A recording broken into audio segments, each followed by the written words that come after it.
Hello everyone, আসসালামু আলাইকুম। কেমন আছেন সবাই? আশা করি সবাই ভালো আছেন। আলহামদুলিল্লাহ, আপনাদের দোয়ায় আমি অনেক অনেক ভালো আছি। চলে আসলাম ছোট্ট একটা নতুন ব্লগ নিয়ে।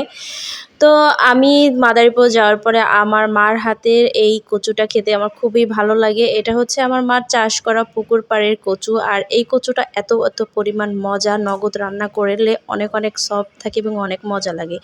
তো আমাদের বাবার বাড়ির রাস্তার পাশেই দেখলাম এইভাবে মানি প্লান্ট হয়ে আছে। কেউ বুঝতেছে না যে এটা আসলে কি গাছ। মানুষ ভাবে এটা একটা বাগান, কিন্তু এটা যে কত দামি এবং কত সুন্দর একটা গাছ এটা কিন্তু কেউ জানে না।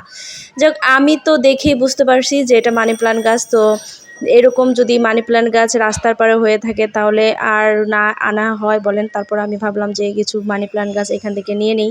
তো এর জন্য চলে গেলাম মানি প্লান্ট গাছের সন্ধানে। তো এখানে দেখি প্রচুর পরিমাণ মানি প্লান্ট গাছ হয়ে আছে।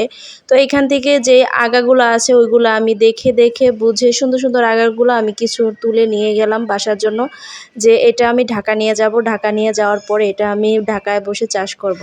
আমি কিন্তু ঢাকায় এইসব একটা লতা কি দুইটা লতা আপনার ছোট্ট একটা টপের মধ্যে রেখে 100 টাকা দিয়ে কিনেছি। এরকম 50 টাকা 60 টাকা এরকম বিক্রি করে। আর আড়ঙে তো এটার অনেক অনেক দাম, আর 170 টাকা করে। আর এইখানে দেখেন আমি ফ্রিতেই কতগুলো মানি প্লান্ট গাছ উঠিয়ে নিয়ে আসলাম। তো তারপরে এগুলো আমি বাসায় গিয়ে পানিতে ভিজিয়ে রেখেছি, যখন ঢাকা যাব তখন নিয়ে যাব। তো মা আজকে মাছের মাথাটা রান্না করলো তার জামাইয়ের জন্য। তো ভাবলাম তা আমিও এটা ভিডিও করে ফেলি।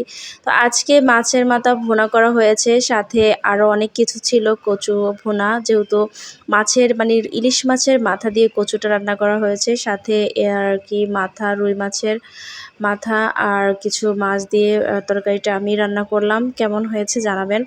তো ওইখানে রান্না করার পরে আমরা সবাই মিলে একটু আশেপাশে এলাকায় ঘুরছিলাম। তো দেশে যাওয়ার পরে যে আশেপাশে এলাকা চারদিক ঘুরতে কিন্তু অনেক ভালো লাগে। আমরা বৃষ্টির মধ্যে গেছি যাতে বৃষ্টিটা এনজয় করতে পারি, কিন্তু দুঃখের বিষয় আমরা যাওয়ার পরে বৃষ্টিটা আর হলো না। আর দেশে যদি বৃষ্টিটা এনজয় না করা যায় তাহলে কিন্তু মজা নাই। ঢাকার মধ্যে বৃষ্টি তেমন একটা এনজয় করতে পারি না, কারণ ঘরের মধ্যেই সবসময় থাকি, বৃষ্টি তেমন একটা দেখা হয় না। আর ছাদেও আমাদের বাসার উপরে যাওয়া নিষেধ। তাই ভাবলাম যে বৃষ্টির মধ্যে একটু মাদারপুর গিয়ে ঘুরে আসি আর বৃষ্টিটা একটু এনজয় করে আসি। এর জন্য গেলাম, কিন্তু যাওয়ার পরেই বৃষ্টি আর নামলো না। যাই হোক, গরমের মধ্যে একদম শেষ, বৃষ্টির মধ্যে আর এনজয় করতে পারে নাই। মা ইলিশ মাছের মাথা দিয়ে লতি রান্না করেছে। লতিটা কিন্তু খুবই মজার ছিল। আর সাথে এই যে রুই মাছ ভুনা অলরেডি শেষ, রান্না করা পরিবেশন করা হয়েছে চিংড়ি মাছ ভুনা। তো আমার হাজব্যান্ড খাচ্ছে। আর এই হচ্ছে আমার খাবার। কচু শাক ছিল, লতি ছিল, চিংড়ি মাছ ভুনা, গরুর মাংস, সাথে শসা আর রুই মাছ ভুনা।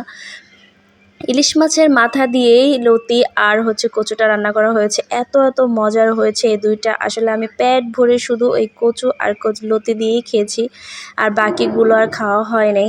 তো এত এত মজা হয় যে আমাদের পুকুর পাড়ে যেই কচুটা থাকে ওইটা নগদ কেটে এনে তারপর রান্না করে। আসলে খাবারটা অনেক অনেক মজার ছিল, বেশিরভাগ কচুটা আর কি। সবাইকে অনেক অনেক ধন্যবাদ আমার ভিডিওটা দেখার জন্য। আর পরবর্তী ব্লগ দেখার জন্য অবশ্যই আমার পেজে কানেক্ট থাকবেন। এখন ব্লগটা শেষ করে দেব, দেখা হবে পরবর্তী ব্লগে।